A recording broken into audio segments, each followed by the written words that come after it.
कई गलत आरोप मार्केट में लाएंगे कि ये भी मेरा, ये भी मेरा, ये भी। देख लेंगे आप, अदालत खुद डांट के इनको वापस करेगा। जैसे ताजमहल वाले में अदालत ने डांटा था ना, बोला जाओ पढ़ के आओ, हिस्ट्री इतिहास पढ़े नहीं हो, अभी जाओ पीएचडी करना फिर आना। अब वो आज आरोप लगा दिया गया कि नहीं, छेड़छाड़ इन लोगों ने शिवलिंग से किया था। 400-500 साल से नमाज वहाँ हो रही है। अगर छेड़छाड़ करना होता तो तभी कर लिए होते, साक्ष्यों को मिटाना होता तो तभी मिटा लिए होते। मुसलमान चाहते तो सिर्फ पेंट के नाम पे, किस में मिला है? प्लास्टर में।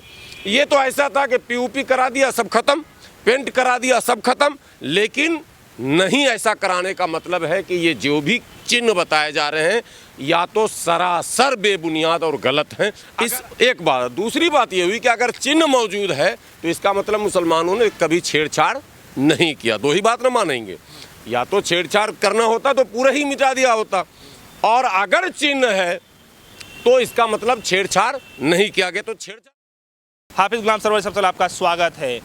सबसे पहले मेरा यही सवाल रहेगा कि क्या कुछ आप समझ रहे हैं इस मुद्दे को देखते हुए, क्योंकि मुस्लिम पक्ष तो ये कह रहा है कि जो है ये सुनने लायक ही नहीं है, 1991 एक्ट का हवाला दे रहे हैं, क्या कुछ कहेंगे? नहीं, जो हमारी 5 बहनें गई थी अदालत में गौरी श्रृंगार में प्रतिदिन पूजा की अनुमति को लेकर, तो गौरी श्रृंगार में पूजा पहले भी हुआ करता था, जिसको बाद के दिनों में बंद कर दिया गया। बंद जो किया गया वो एक साजिश थी, रोका नहीं जाना चाहिए था उसको। जब हो रहा था पूजा तो हो, लेकिन गौरी श्रृंगार की पूजा हो कहाँ पर रही थी, ये एक सवाल है। और गए थे हम गौरी श्रृंगार में पूजा की अनुमति के लिए, अदालत ने एक नया फरमान दिया कि सर्वे कर लिया जाए। सर्वे दरअसल होना था ये कि इन और आउट के रास्ते क्या होंगे, जो पूजा करने श्रद्धालु जाएंगे वो कैसे जाएंगे कि मस्जिद के जो नमाजी हैं उनको डिस्टर्ब ना हो। लेकिन हो गया पूरा मामला उल्टा धीरे धीरे। वो जो विष्णु जैन जी हैं वो आजकल फॉर्म में चल रहे हैं, तो नित्य नए वो अर्जी दाखिल करते जा रहे हैं, रोज़ नई बात। पहले तो ज्ञानवापी में नई बात हो गई, गौरी श्रृंगार के पूजा का मामला था तो आपको सारी लड़ाई का केंद्र वही रखना चाहिए था, गौरी श्रृंगार की पूजा। मैं समझता हूँ अब तक तो आदेश भी आ जाता अदालत का और शायद पूजा की इजाज़त भी मिल जाती, क्योंकि साल में एक बार आज भी हो रहा। तो जब साल में एक बार हो रहा है, रोज करने में क्या परेशानी है भाई, कौन रोक रहा आपको? लेकिन विष्णु जैन जी ने फिर मामला डाला दूसरा सर्वे का, और सर्वे में जब अंदर टीम गई तो वजू खाने के सर्वे के टाइम जो फव्वारा था उसको कह दिया गया कि ये शिवलिंग है। वो विष्णु जैन जी ने फिर अदालत में अर्जी दी कि सर ये तो शिवलिंग है, इसको संरक्षित किया जाए। अदालत ने उनकी वो बात भी मान ली, हालांकि वो सर्वे रिपोर्ट अब तक सार्वजनिक नहीं हुआ। आज उसको दोनों पक्षों को जो स्टिल फोटोग्राफी हुई है, जो वीडियोग्राफी हुई है, वो पेन ड्राइव वगैरह वो सब सौंपे जाएंगे दोनों पक्षों को। आज सौंपा जाएगा, 1-2 घंटे के बाद उन लोग देखेंगे तब सार्वजनिक माना जाएगा। लेकिन विवाद पहले से शुरू हो गया कि शिवलिंग है। वो विष्णु जैन जी ने कारस्तानी की, उसके बाद उसमें वो डाल के देखा गया छेद। आपको पता 65 सेंटीमीटर की बात आई, शिवलिंग में छेद नहीं होता। अब वो आज आरोप लगा दिया गया कि नहीं, छेड़छाड़ इन लोगों ने शिवलिंग से किया था। 400-500 साल से नमाज वहाँ हो रही है। अगर छेड़छाड़ करना होता तो तभी कर लिए होते, साक्ष्यों को मिटाना होता तो तभी मिटा लिए होते। मेरा कहना है कि आज अंग्रेज़ के ज़माने, आपको पता 1935-37 में एक दीन मोहम्मद केस बहुत प्रसिद्ध है, इस मामले से जोड़ा जाता। तो दीन मोहम्मद गए थे जब अदालत, तो हिंदू के विरोध में नहीं गए थे, न हिंदू पार्टी था। उस समय की अंग्रेजी सरकार जो थी वो पार्टी थी, यानी स्टेट वर्सेस दीन मोहम्मद है। तो हिंदू तो तब भी नहीं था, तो आज कहाँ से आ गया? एक बात, स्टेट वर्सेस दीन मोहम्मद में जो भी आदेश हुआ उसकी व्याख्या अलग अलग हो रही है। मुसलमान का कहना कि मेरे पक्ष में आया, और आज के वो विष्णु जैन जी कहते हैं कि नहीं, उसमें आपको मस्जिद मानने से सरकार ने इनकार कर दिया। तो भी अगर मुसलमान चाहता, नमाज तो तब भी पढ़ रहा था, अंग्रेज़ों ने नमाज तो रोकी नहीं, अंग्रेज़ों ने उसके किसी चीज़ में बदलाव तो किया नहीं। तो मुसलमान चाहता तो उस समय ना उसमें सुरक्षा बल हुआ करते थे, ना पुलिस हुआ करती थी, सारे लोग मेल मोहब्बत से रहते थे, प्यार के साथ, तो बदलाव कर सकता था साहब। सब कुछ जब संभव था तब तो बदलाव नहीं किया। चलिए भारत स्वतंत्र हो गया तब भी कोई आपत्ति नहीं हुई, कई वर्ष मौके मिले, ये चाहते तो सारे ही बातें जो आज कहा जा रहा कि शेषनाग मिल गया, आज कहा जा रहा कि कमल फूल मिल गया, त्रिशूल मिल गया, हाथी का सूंड मिल गया, उससे चिन्ह की बात की जा रही है। तो ये सब चीज़ अगर मुसलमान चाहते तो सिर्फ पेंट के नाम पे किस में मिला है? प्लास्टर में।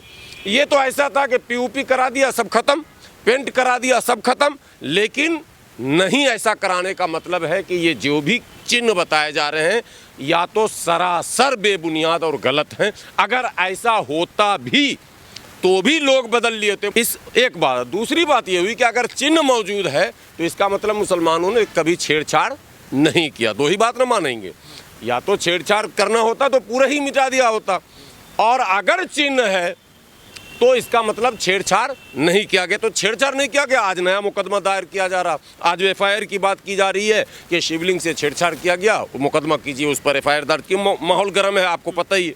अब एक नई बात आज आ गई मार्केट में, ख्वाजा गरीब नवाज जिनको हम लोग सुल्तानुल हिंद कहते हैं, और भारत के तमाम प्रधानमंत्री वहाँ चादर पोशी कर चुके हैं, बड़े बड़े नेता सर झुका चुके हैं, वहाँ अपनी मुरादें मन्नत मांग चुके हैं, और भारत ही नहीं एशिया के सभी देशों से ज़ायरीन वहाँ आते हैं और मत्था टेकते हैं, अपनी मुरादें मांगते हैं। ठीक है, आज उस पर भी दावा ठोक दिया महाराणा प्रताप सेना नाम की एक सेना ने, फर्जी सेना ने। अब महाराणा प्रताप के नाम पे जो सेना बनाए हुए लोग घूम रहे हैं और महाराणा प्रताप को हिंदू का प्रतीक मान रहे हैं, जबकि सच्चाई है कि महाराणा प्रताप सेकुलर थे। उसमें मैं आऊँगा, लेकिन एक सवाल ये है कि ये वर्शिप जो एक्ट बता रहे हैं 1991, आखिर उस दायरे से बाहर मतलब उस दायरे से बाहर क्यों है ये जो मुद्दा चल रहा है? नहीं, दायरे से बाहर नहीं है। आप देख लेना ना, 30 तारीख को सुनवाई है, 30 तारीख को सुनवाई है अगली, और उसके बाद फिर दोनों पक्षों को, असल में अदालत क्या कर रही है, दोनों पक्षों को संतुष्ट करना चाहिए। हिंदू पक्ष ये कहना है ना कि ये 1991 वर्शिप जो एक्ट है उस दायरे से बाहर है। नहीं, वो कहने, उनके कहने से नहीं होगा, अदालत के कहने से होगा ना। वो तो बहुत कुछ कह रहे हैं, वो तो पूजा की भी अनुमति मांग रहे हैं, वो तो कह रहे हैं कि मुसलमानों की एंट्री बैन कर दीजिए, सब कुछ सारा मांग कर चुके हैं, वो पूरी लिस्ट उनके पास आ गई है। लेकिन ऐसा होगा नहीं। अदालत दोनों पक्षों को इतना अवसर देना चाहती है कि तुम ये न कहो कि हमारी सुनी नहीं गई। वर्शिप एक्ट का ये मतलब नहीं है कि लाठी लेके जज बैठा रहेगा और जो भी आएगा अपनी बात लेकर उसको 5 लाठी मारेगा, ये तो नहीं है ना मतलब।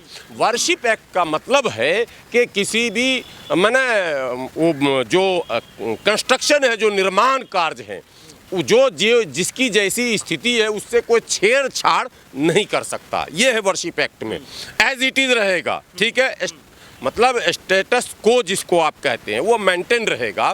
तो अगर एज इट इज़ रहेगा तो इसका ये मतलब नहीं कि अब किसी की बात अदालत सुनेगी नहीं, अदालत सुन रही है। चलिए, एक सवाल ये है कि हिंदू पक्ष के एक वकील का ये कहना है कि सन 47 से पहले भी पूजा हो रही थी, और 1991, 92, 90 तक भी जो है इस पे जो है पूजा होती रही है लगातार। तो सिंगार गौरी की जो है पूजा जहाँ पे हो रही, देवी देवताओं के तमाम पूजा हो रही है, तो बर्डन आपके ऊपर है, आप ये साबित कैसे करेंगे? नहीं, हम क्यों साबित करेंगे? सिंगार गौरी की जहाँ पूजा हो रही थी वो तो होनी ही चाहिए, उस पर कहाँ विवाद है?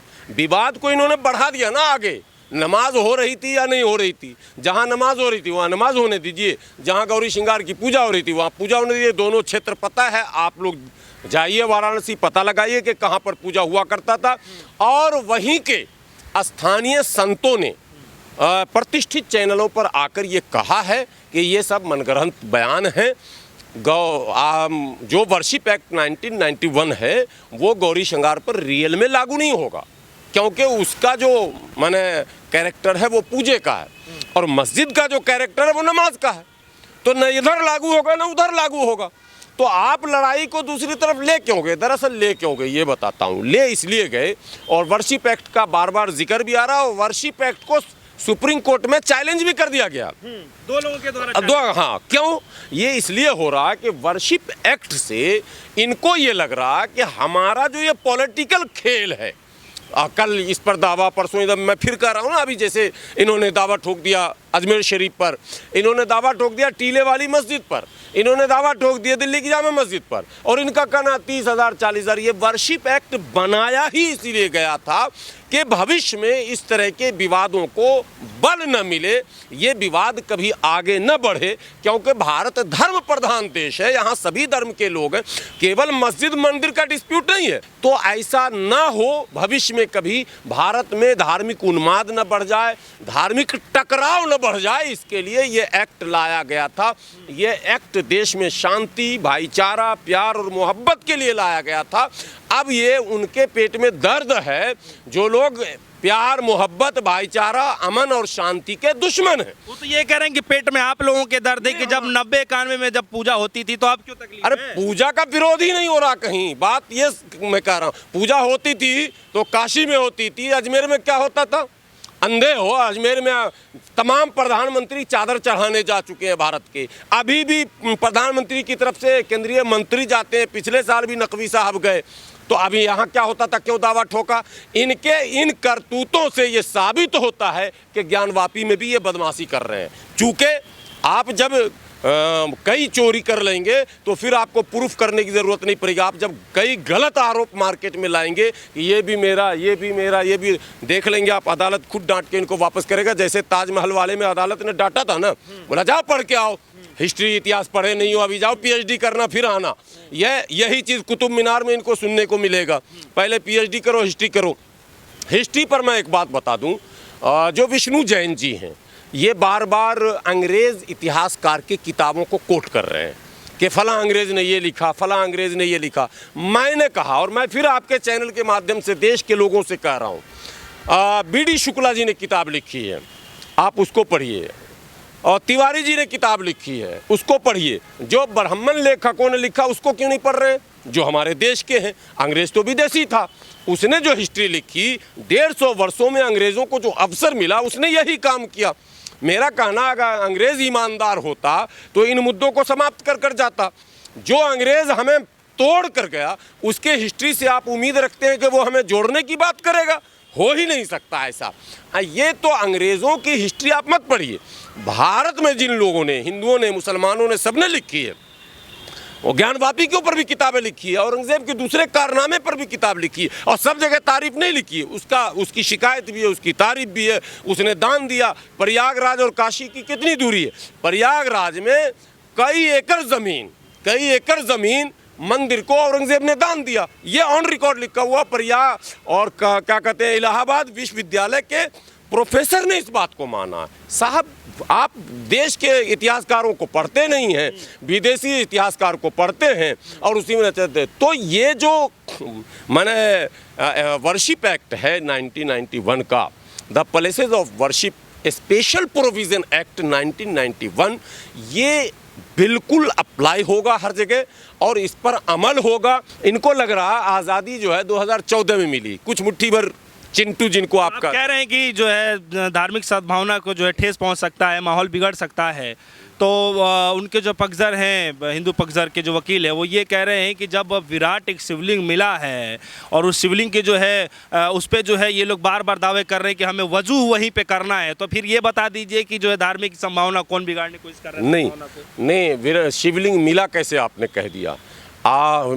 विष्णु जैन जी और विष्णु जैन जी के पिताजी, और मैं तो कहता हूँ उनके बाबा दादा जो थे, उनके बिल्कुल मस्जिद के बराबर में एक बड़े संत रहते हैं जिनका बयान वायरल हो रहा है, और उन्होंने खुद नकार दिया इस बात को। हम नहीं नकार रहे हैं, हम तो कुछ भी नहीं नकार रहे हैं। आपने जो देखा वो अदालत देखेगी, अदालत खुद बता देगी। लेकिन जो संत हैं बड़े बड़े बनारस के, वो खुद सामने आ रहे हैं, वो खुद कह रहे हैं कि ये गलत है, मनगढ़ंत है। ये जांच का क्या विषय चल रहा है? हिंदू पक्ष ये कह रहे हैं, जो उसके पक्षधर है वो ये कह रहे हैं कि जो है ये अगर वो फव्वारा है तो उसकी जांच कराने में फिर दिक्कत क्या रही? क्यों जांच होनी चाहिए? मैं देवन से कह रहा हूँ कि आप उसको तोड़वाइए ना। नीचे जो ग्राउंड है, दाएं बाएं जब खुदवाइएगा, फव्वारा होगा तो पानी के आने जाने का कोई तो स्रोत होगा कि नहीं होगा? स्रोत होगा, और ये काम कोर्ट करवाएगी। आप धैर्य रखिए ना, कोर्ट सारा काम करेगी। देखिए, एक दिन में नहीं होता है काम। अभी आरोप प्रति आरोप का दौर, अब सब सारे साक्ष्य इकट्ठे किए गए, वीडियोज़ आए हैं, और क्या कहते हैं 1000 से ज़्यादा फोटोग्राफी हुए हैं। आज अदालत उसको सौंपने वाली है दोनों पक्षों को कि भाई देख लो, किसकी क्या आपत्ति है, फिर 30 तारीख को आओ। तो वो सब कुछ होगा, स्टेप टू स्टेप होगा, कदम ब कदम। एक दिन में आप नहीं होता ये काम, कोर्ट का काम इतना आसान नहीं। ये तो खैर मनाइए, माननीय उच्चतम न्यायालय ने कह दिया कि 8 हफ्ते में कीजिए, वरना 5 साल तो वहीं मैंने स्थानीय अदालत में लग जाता है इसको। ये चीज़ है, कोर्ट का एक सिस्टम है। और वो डायलॉग आपने सुना ही होगा, तारीख पर तारीख, तारीख पर तारीख वाला, वो भारत की अदालत से जुड़ा हुआ डायलॉग है। यहाँ समय है, लेकिन फैसला आएगा, 100% आएगा और साक्ष्यों के आधार पर आएगा, क्योंकि अदालत साक्ष्य के आधार पर चलती है। चलिए, बहुत बहुत शुक्रिया। हमारे साथ जो है हाफिज़ गुलाम सरवर जी मौजूद रहे और इनसे हमने खासा बातचीत करी। तो हालांकि अगली सुनवाई तक जो है, अगली जो तारीख दी गई है उस पर फिर से जो है मुस्लिम पक्ष जो है अपनी बातों को रखेगा, अपनी अपनी दलीलें रखेगा। उसके बाद फिर हिंदू पक्ष को जो है मौका मिलेगा, उसके बाद फिर ये फैसला होगा, कोर्ट ये फैसला सुना पाएगा कि दरअसल जो ये अर्जी है श्रृंगार गौरी की जो है पूजा करने के लिए जो है वो सुनने लायक है भी या नहीं। फिलहाल के इतना ही। जुड़ रहे हमारे साथ, देखते रहिए सो न्यूज़। धन्यवाद।